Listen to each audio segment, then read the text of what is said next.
Maring Liza! Nandiyan ka ba? Si Janet to! Tao po! Mare! Han.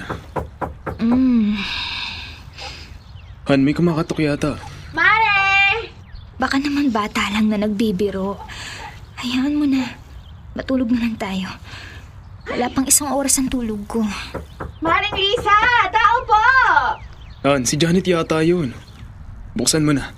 Kanina pa kumakatok yan. Bakit daw?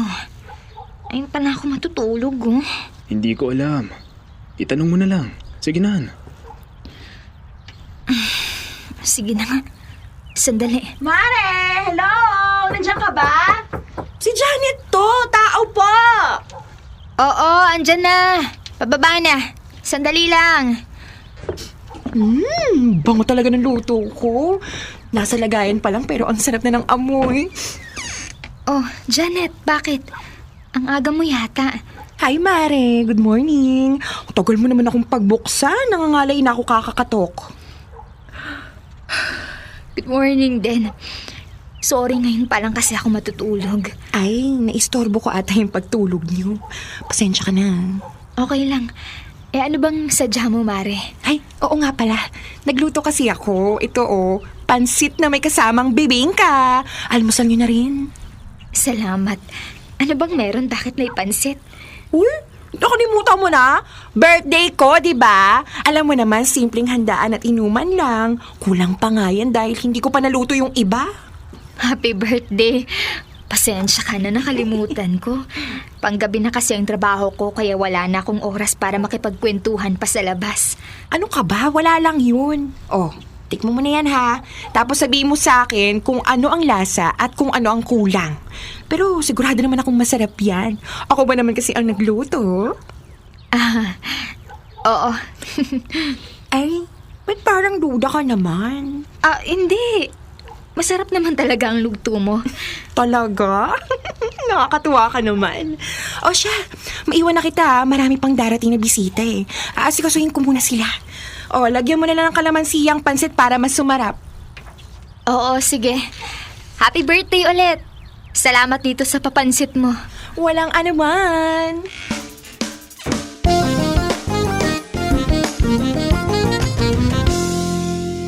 Ninais kong mapalapit sa'yo. Ninais kong malaman mo ang mga paghihirap ko. Baliwala lang sa'yo. Ikaw ay aking minahal. Bakit naman ganyan kumanta yung si Janet? Kulang na lang basahin na lang ang lyrics. Wala naman tinatama ang nota. Pasigaw pa ang pagkanta. Naghahangad ng isa katulad mo. Ito naman. Masyadong mapanlait. Hayaan mo na. Ganyan ang boses niya. Ano magagawa natin? Hindi ko na kailangan. Mama, totoo naman sinasabi ni Papa. Ang sakit kaya sa tenga ng boses ni Aling Janet. Hindi ko na naglinis. Di ko alam kung kumakanta pa ba siya o nagtatawag na ng bagyo. Grabe. Isa ka pa. Ginatungan mo pa ang papa mo. Tama naman siya. Naku, mag-ama nga kayo. Hayaan nyo na lang. Mag-headset na lang kayo o magpatugtog para hindi nyo marinig ang boses niya. Ito naman, parang hindi kayo nasarapan sa luto niyang pansit. Oo, masarap naman talaga yung pansit. Napadami nga ako ng kain. Grabe. Pero Han, buti naman at natitiis mo.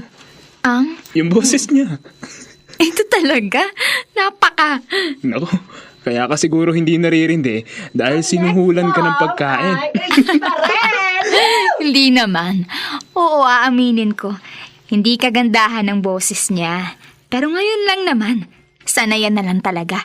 Bukas wala na yan. Makisama na lang tayo. Pa-birthday na rin sa kanya.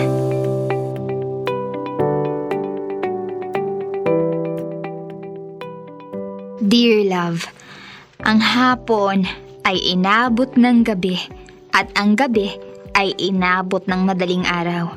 Naririnig man sa aking mga calls ang ingay ng karaoke nila, pero ginawan ko na lang ng paraan. Bilang pakikisama sa aking kumare ay inintindi na lang namin. Minsan lang naman ang mga ganitong kasiyahan, kaya't hindi na siguro masama na hayaan na lang namin ito.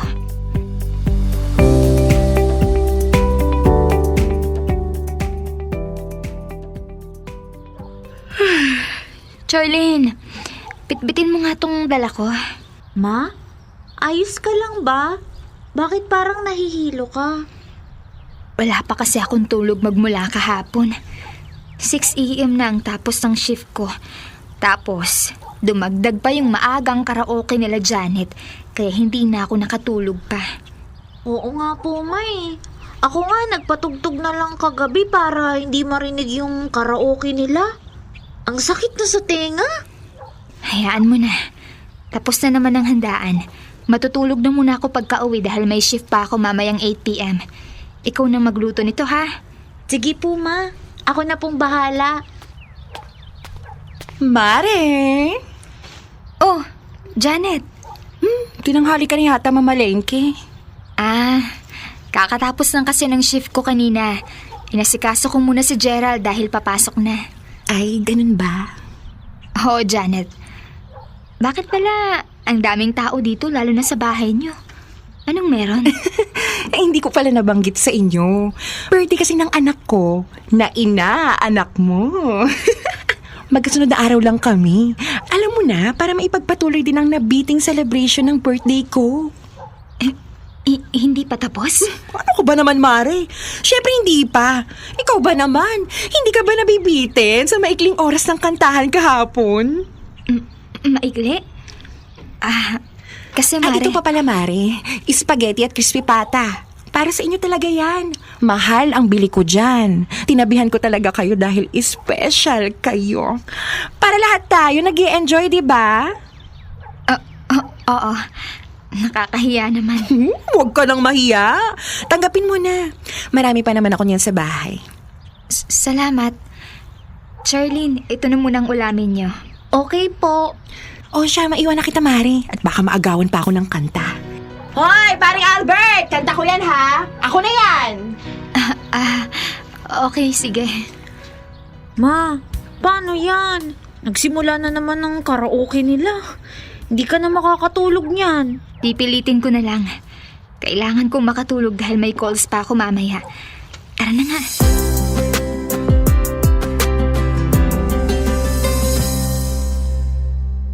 Thank you for calling customer service. My name is Lisa. How may I help you? Hello, I need you to pull up my account and tell me what's going on. I can't use it. Yes, sir. Just let me get your account number, please. You have my phone number. You should know my details already. Just do your job, okay? Hello, did you hear what I just said? Yes, sir. You know what? Just transfer me to your supervisor. I want to talk to him. I understand that you want to talk to my supervisor, but sir, I have undergone the necessary training to handle concern. So, for the meantime, give me a chance to resolve your issue. Hello? I'm sorry, what's that noise? Sorry, sir. It's just my ringtone. Can I hold you for a second? Alright, just hurry up. I don't have time for this. Charlene! Pakilak nga ng pinto at bintana. Naririnig sa call ko yung ingay. Opo! Hello, sir. Sorry for the disturbance. Excuse me. It's really annoying and irritating. What's going on over there? I'm really sorry, sir. It's really... No. Just stop. I don't want to talk to you anymore. Transfer me to your supervisor now. Okay, sir. Just a minute. Nakakainis. Hindi pa ba tapos yung pagkakaraoke nila? Hindi ba sila napapagod?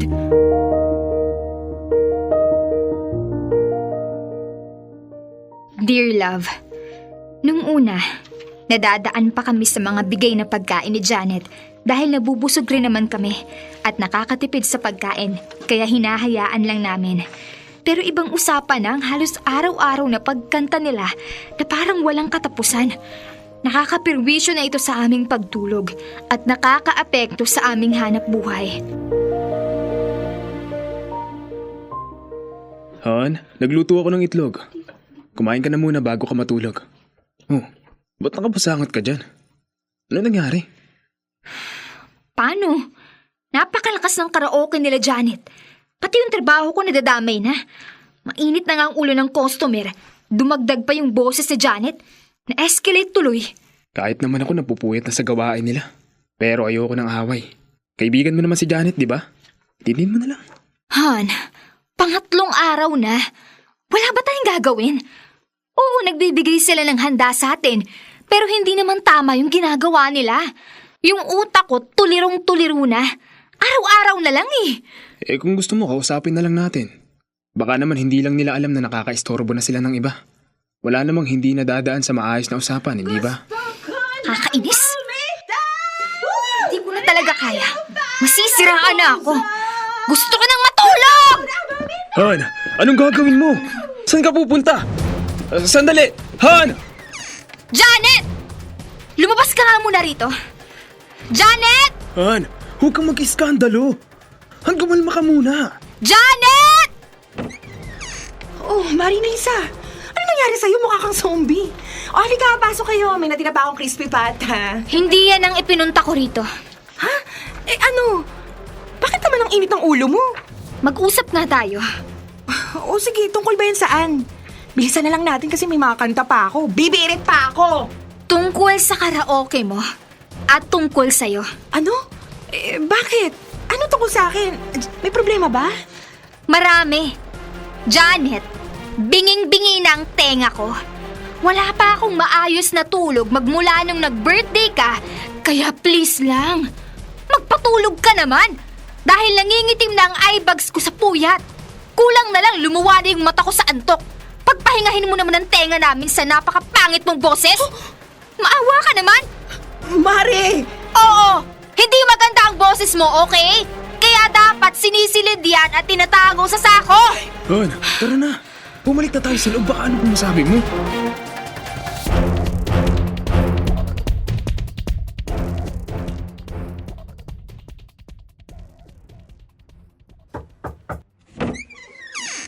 Pasok ka, Janet. Nandun siya. Mag-usap na lang kayo ng mahinahon. Kaya niyo yan. Salamat. Mari, pwede pa tayong mag-usap? Sige. Gusto ko lang sanang humingi ng pasensya. Hindi ko alam na nakakaistorbo na pala yung pagkakaraoke ko. Ayos lang naman ang magkaraoke. Pero wag naman sanang araw-arawin umaabot pa ng gabi. Lalo na dahil call center agent ako. Mahirap magtrabaho ng walang tulog. Pasensya ka na talaga. Hindi ko alam na nakakaperwisyo na pala ako. Pasensya na rin sa mga nasabi ko. Hindi ko rin naman yun sinasadya. Peace be with you, Mari. Peace be with you din. Salamat nga pala dito sa dala mong mango float.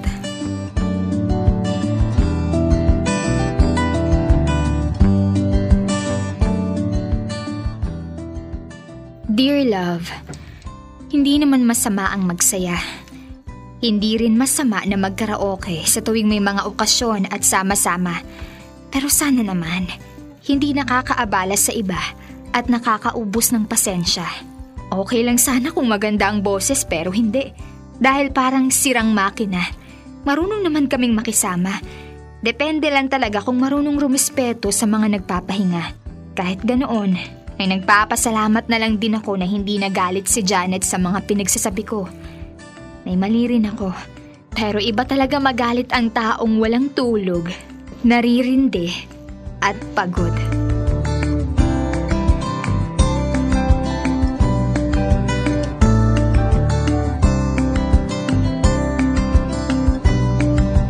Kailangan pa bang i-memorize yan? Love Radio. Basic!